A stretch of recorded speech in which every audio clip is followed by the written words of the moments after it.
Hello again, everybody. Zach Attack is here, my WWE Raw review for tonight, Monday, June 8th, 2015. Of course, the final Raw before Money in the Bank. Finally, no more 2 weeks between pay-per-views, man. It's been an interesting 6 weeks with 3 pay-per-views in between those weeks. And Money in the Bank is this Sunday. For being the go-home show before Money in the Bank, which, by the way, was in New Orleans. They had UFC Saturday, now they got WWE tonight. Being a go-home show before Money in the Bank, with the buzz they've had, short and tender because of the distance between pay-per-views, like I mentioned. It was a decent show tonight. The first match, probably the best match of the night. Proving why NXT is the hottest commodity going today, proving my point and everybody else's point. And as you see by the subtitle, not only was this the last Money in the Bank before, well, last one before Money in the Bank, we also had, I think we can see Rollins turning on the Authority big time. Finally. So, then he wants to fight all by himself. Finally. I've been saying it for weeks. Monty's went clean. Before we get to him, let's get to John Cena.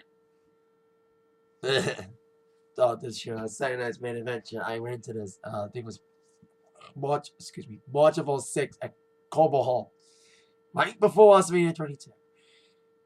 Took this show out, just a throwback for you. No, it's not throwback Thursday, but it's throwback Monday to me. Anyway, John Cena came out.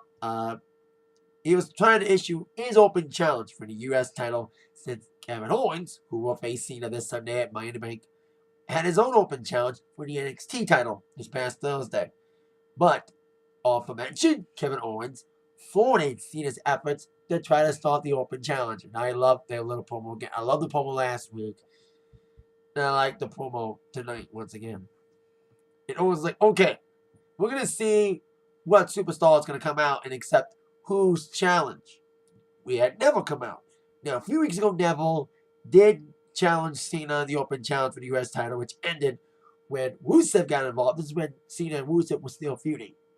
And, of course, before Rusev got injured. But Neville's like, I've faced you, Cena, before for the U.S. Championship.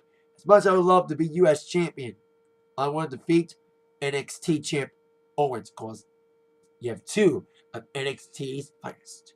Former NXT Champion Neville challenging the current champion Kevin Owens. These two have had battles before on NXT.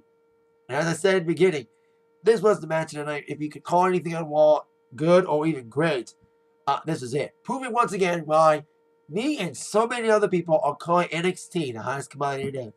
Two of NXT's finest fighting it out in a great matchup with Cena doing commentary. And Owens proved why once again he is a definite badass and a great athlete. Great moves. But as much as I'm an Owens fan, I'm also a Neville fan too. I love him. The new sensation. The Man Gravity Forgot. Man, he has more nicknames than Randy Orton. They called Randy Orton the Apex Predator. The Legend Killer. The Viper. You know what I mean? Neville has, like I said, Neville has almost as many nicknames as Orton.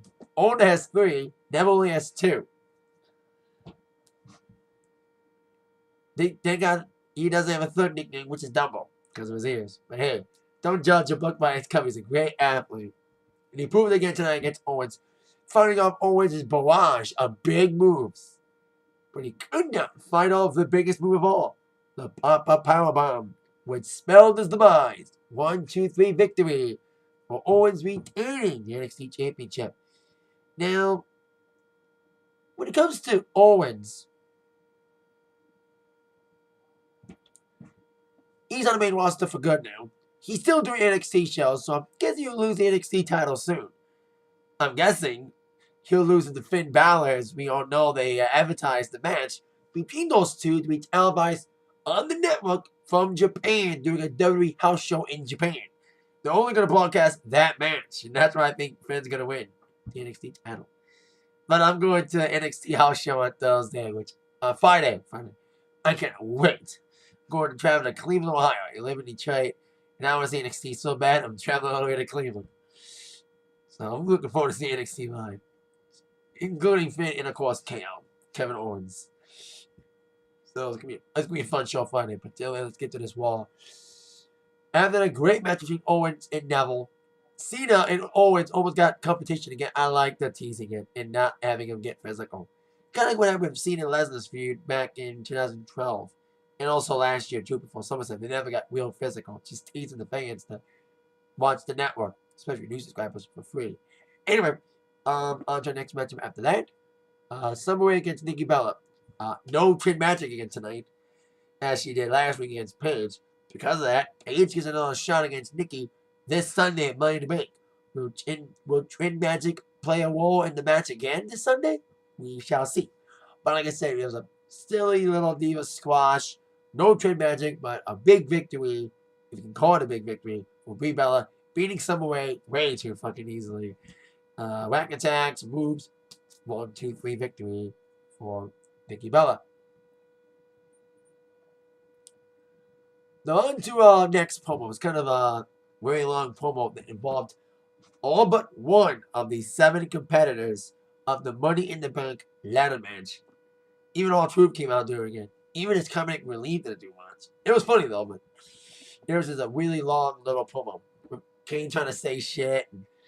Because Wayne came out first, then Kane came out, then Ziggler came out, and Kobe and New Day came out, and Orton came out, and James came out. Everybody but Neville came out for this promo. Because Neville wrestled already earlier. So the remaining 6 would face each other tonight in individual matches. Our first individual match involving 2 members of the Money in the Bank ladder match. 2 guys who faced up last week, but the match ended in a DQ. Randy Orton against Sheamus. They're trying to not let this match end in a DQ like it did last week, when Sheamus beat the crap out of Orton in the ringside area outside the ring, following a hit with a steel chair. These 2 wrestled so many times. It's just a fight between these 2 guys because they're not the best wrestlers in the world. They're just brawlers. It was a decent little match between Sheamus and Orton. Now that Sheamus is a heel again, it's kind of interesting to see him play off the heel big time against Orton's babyface. Some people call Orton boring no matter what role he plays, but I think he really embraces being a babyface role. Cheesy or not with his promos, I kind of like him as babyface a little bit more than a heel. I love his heel turns. But let me say this. His heels got boring. Heel turns got a little bit boring after a while. Got a little bit repetitive. He didn't have that spark that he used to when he was a heel. When he was a big heel during this era, when I'm wearing this Saturday Main Event shirt, like when he was the Legend Killer, that's when he was the major heel. Like he was a big heel in his Legend Killer. Great heel then. But then when he became the Apex Predator here, he lost some of that bite. Lost some of his venom, should I say. So I think Babyface roles making him up a little bit. I think this Babyface role is a lot better than any of his other Babyface roles, but still. These little matches between Sheamus and Orton, which ended once again in the DQ.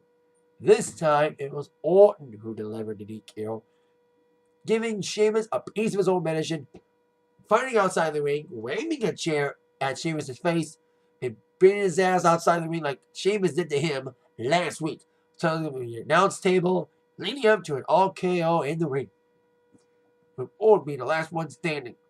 Now, Kane added himself to the match this past Thursday on SmackDown.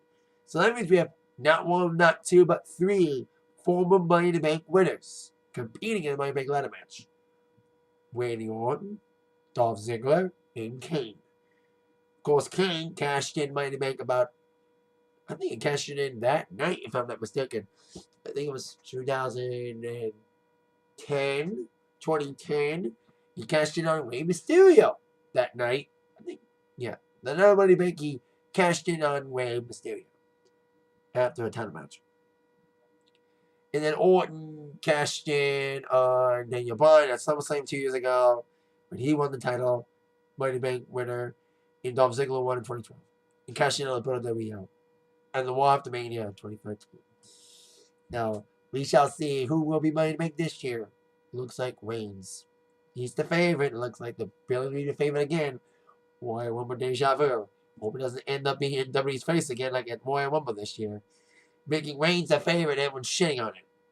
Because I like Reigns and his time will come, but it doesn't need to be rushed, people. Give it time. And it feels rushed again because he's the favorite, being pushed as a favorite again. We'll see him in action later. But today we have another Money in the Bank competitors to be facing off. Dolph Ziggler taking on Kane. After Dolph interrupted Kane, he got punished by having to face Kane. Despite being against Kane, Dolph delivered a decent match against Kane. Come on, he's a show-off. He's one of my faves. You know, not just because he's a Motley Crue fan, like I've mentioned many times with his outfits, paying tribute to Motley Crue single and album covers. So that makes him big. Like I said, makes me a bigger fan of him more because he's a crew head like I am. Too bad he won't be in Detroit when I'm, because nobody's doing a house show in Detroit right after Motley Crue's in town, and I'm going to that show on my birthdays. Anyway, despite Dolph Ziggler's best efforts to beat up Kane into the famous solo point, Kane was going for all of his big moves. When Dolph was on a little wall, Rusev, who's still injured, couldn't believe that he's still involved in the storyline. Even with crutches, he's still getting involved in the Lana Rusev Ziggler thing. At least they're still using him though, but they gotta stop using him to let his ankle really heal properly and really begin his momentum of losing 3 straight to Cena. 3 straight pay-per-view matches. So as Ziggler's on the wall, here comes the upmatch. Rusev crunches it all, confronting Lana, causing Lana to fall up the stage and break her own foot. Here Ziggler distracted, can capitalize with a chokeslam and 1-2 victory for the Big Bad Monster and Director of Operations, Kane. On to the next scenario. The Big Show and Ryback, both on Miz TV, stemming from what happened last week when Big Show interrupted the scheduled IC title match between Ryback and Miz. Now we have a Ryback Big Show feud for the IC Championship in the matches this Sunday. Nothing against Big Show, but come on. You're going to have Ryback's first defense on a pay-per-view be against Big Show. I've always said that Ryback, like some of you say he's too stiff. People may say he's like a Goldberg type. You know, he's like maybe a Goldberg clone. Kind of like what I feel about Baron Corbin from NXT being nothing more than a Roman Reigns clone. His finish is better than Reigns, but that's the only thing that makes him different. His finish, at the end of the day, is better than Reigns' finish, the spear. It's not as generic. I like Finn Balor's finish, too. I like Finn, but I don't like his finish. Too generic. Loki doesn't. Warriors Way Stump. Or as he calls, dude, coup de grace. Anyway, gotta stay on topic here. That's a trend here. You know, I always like to trend off topic here. So I gotta keep my eyes on the prize, you know, keep on track here with the Miz TV. Having Ryback and Big Show confronting each other about the match this Sunday. And Miz trying to get involved, and he beat up on Big Show himself, trying to get payback from Big Show knocking him out last week, causing the IC title match not to happen. I thought they could sneak in Miz and make it a triple threat, but it's one-on-one. At least Ryback could shell shock Big Show. Hey, Cena can have you, Big Show. So can Ryback can shell shock Big Show. I've always said that Ryback needs momentum. And I thought he was going to challenge Rusev at one point. You know, but he's got some momentum now as IC champion. But he'll do okay with Big Show. But Big Show's got limits. That's why I'm not too happy about Sheamus. I'm about Ryback taking on Big Show. Big Show's limited. He's limited. He's got limited mobility. He can't do much. So there you go. He's limited mobility. He's not as good as he was. Now on to the next scenario. Next match, I said. We have Los Matadores taking on the newly reunited Luke Harper and Eric Warren. Now, these two guys not reunited with Bray yet, but at least these two are back together. And I've said it the last couple weeks, I'm glad they're back together. They've had okay, middling success with Solo. I think Harper had better success as a solo star than Warren did, because Harper at least became IC champion as a solo star.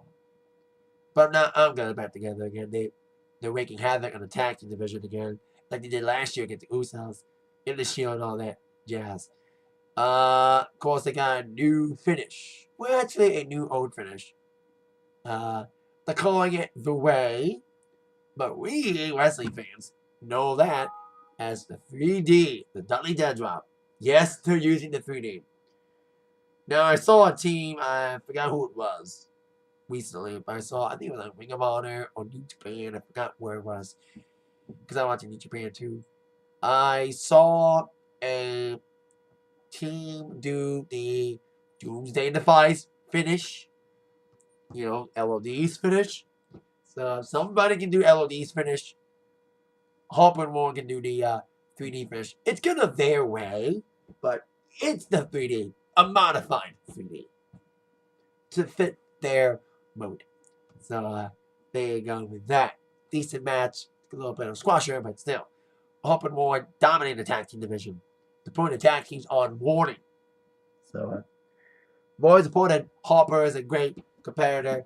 As probably my favorite member of the Wyatt family, besides Bray, who needs to get pushed a lot more. I wish he was my to make match, or at least he's not in the pre-show, like King Barrett is. Again, I think it's like the second out of the last 3 pay-per-views that King Barrett's been on the pre-show, because he was on the pre-show for Money in the Bank, not Money in the Bank, but for Extreme Rules after the E-Bot got injured against Neville. Now he's on another pre-show match against R-Truth this time. Man, both these guys have been on pre-show matches lately. It's like WWE's way of saying, we have nothing for you, fellas. So you're on the pre-show. So, there you go. Now, on to the next scenario. Next match. How do you say scenario? We have one-on-one action. Biggie taking on Titus O'Neil.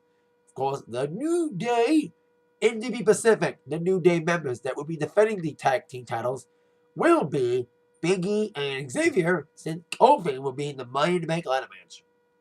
Using the Freeboard Rule. I said it a few months ago. The only cool thing about New Day winning the championship is bringing back the Freeboard Rule. That any 2 out of 3 can defend the title at any time. So that's what's happening. Of course, they're taking on part-time players. I'm glad they're getting a push again. And at least nobody's realizing, hey, they should have never broken up in the first place and giving them another chance at taking on New Day for the tag team titles this Sunday. They put him in attacking 6-man last week. So now tonight we'll see how Titus did against Biggie. These little matchups, Titus looked good. Mitb's match going for his big moves. You got 2 big guys in the match. They're very agile, big guys. For big guys, they're very agile, very athletic. But after Titus was going for a big move, Xavier Woods got involved in the matchup, distracting Titus for a second as he was trying to beat up on Darren Young. And that distraction was just enough for Biggie to capitalize with the big ending on Titus and the 1-2-3 victory for Biggie with a little help from his friends, the New Day. But New Day weren't done yet, as they had to watch their fellow member Kofi take on Roman Reigns, the last 2 guys from Money in the Bank ladder match to compete against each other tonight. Sandwich from Roman Reigns and his lack of moves. I like the finish of this match. I'll just say that much. Kofi tried for his big moves, everything, big flying. It was basically the speed of Kofi Kingston against Roman Reigns. Roman Reigns taking away for the Sunday, but then it's match tonight. These are little matchup between these 2 guys. The New Day trying to get involved, but they didn't get too involved like they did in the last match. These are matches between these 2 guys. Roman Reigns did okay in the match. Like I said, I like the finish. We've seen RKO in midair. I think, if I am not mistaken, I may be wrong, but I need to double check this. I've never seen Reigns attempt a Superman punch getting someone in midair. Kofi was going for like a big move up the top after trying to do SOS. Jump up the top. Bang! Got caught in midair with a Superman punch. That was cool. I'll give Reigns credit for at least trying that move. Can you imagine like someone jumping off a ladder at Money in the Bank and then he got caught in midair by Reigns after jumping up a ladder? That would be a cool spot. I hope that spot happens. And I've been right on predictions. You know, hell, I called Rollins cashing in Money in the Bank at WrestleMania back in the Royal Rumble. So if I can predict that, I can predict they're going to do a spot when someone jumps off the ladder and gets caught in midair by a Reigns Superman punch. I'm saying that right now. And with that big move, that bold move, Roman Reigns got the victory. So now on to our main event. Dean Ambrose, who still has possession of the WWE Championship in preparations for his ladder match against Seth Rollins, got a ringside seat as Rollins was ready to take on J&J Security in a handicap match. Now, I've said this in my Elimination Chamber review and also the last couple weeks that Rollins needs to win clean.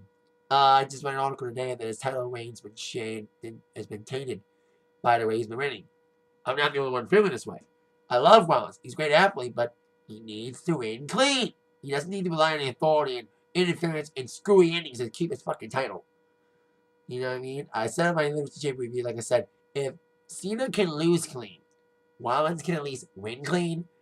And I think he's finally seeing it. He's finally seeing me and the fellow naysayers saying that he cannot win a title match without the help of the Authority or James Security or Kane. I think he finally sees that. That he finally wants to fight all by himself. I think he's kind of like separating himself from the Authority. He badmouthed Triple H in 70. And of course, the biggest draw was James Security. He said he could pick anybody he wanted to face off with tonight. And we saw a promo last week that kind of seemed to go the direction of Rollins finally not wanting the Authority to be on his side and say he can do it by himself. And this week was like the exclamation point. We've seen this before, though, when it seemed that there was dissension in the Authority between Rollins and the Authority, but it was all a setup.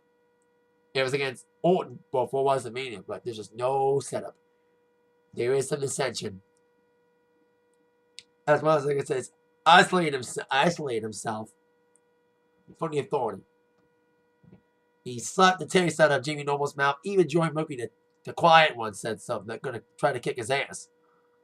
With Ambrose at ringside with the prize that Rollins wants back in his possession, the WWE Heavyweight Championship, Ambrose had a football seat in a handicap match.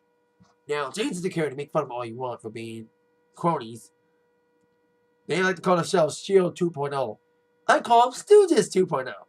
They all do Patterson Briscoe. They all the new Stooges, the new generation Stooges. And they did well in this match against Rollins. I'll give them credit for being, they were decent athletes in the day. You know, Noble was a cruiserweight champion. He had a great selling gimmick with Nydia, former Tough Enough winner. Of course, Tough Enough's coming back. I kind of marked out when I saw the Big O, formerly of Zack Ryder's Z True Iron story in the top 40. That's cool. So it's kind of cool. He finally gets a shot even more to be on WWE. Now he gets a chance to see if he's really tough enough. So I kind of quietly marked because I was a huge Zack Ryder fan. I still am, but anyway. Because I love Z True Iron's story. Not just because Zack Ryder's got the same name as me. He's only got the same spelling as me. I'm Z-A-K, he's Z-A-C-K. Going off again. Anyway, that's why I love doing these reviews. You know, I can just do this. That's why I have fun doing them. Even when I go up, I go back. You know, improv training really works. I'm doing these improv comedy classes. That helps. Anyway, James Security did pretty well. And what was really cool was the numbers game was in their advantage. Usually, the numbers game is always on Rollins' advantage, where the numbers game, the beatdown is on his opponent. Now, Rollins got to feel the numbers game with Kane distracting Rollins enough for a 2-on-1 beatdown for Mercury and Noble. Like I said, they look pretty good in this matchup. You know, they still got it. I'm surprised no one chanted that. Because sometimes you see guys who don't wrestle in a while, they get the "you still got it" chance. So I was doing that. They looked pretty good in the matchup. But Ambrose was at ringside, so Rollins was trying to wrestle James Security, but in the back of his mind, he wanted that title belt back. He wanted it back. And he even beat up James Security by Ambrose, and Ambrose was eating popcorn. I normally eat pop and popcorn at wrestling. When I'm watching wrestling show, but I didn't make popcorn tonight. Ambrose stole my popcorn. That was my joke. Anyway, Ambrose poured popcorn on Rollins. And then the Ultimate thing came. As Rollins took control, he was setting up the pedigree at one point. Onto Jamie Noble.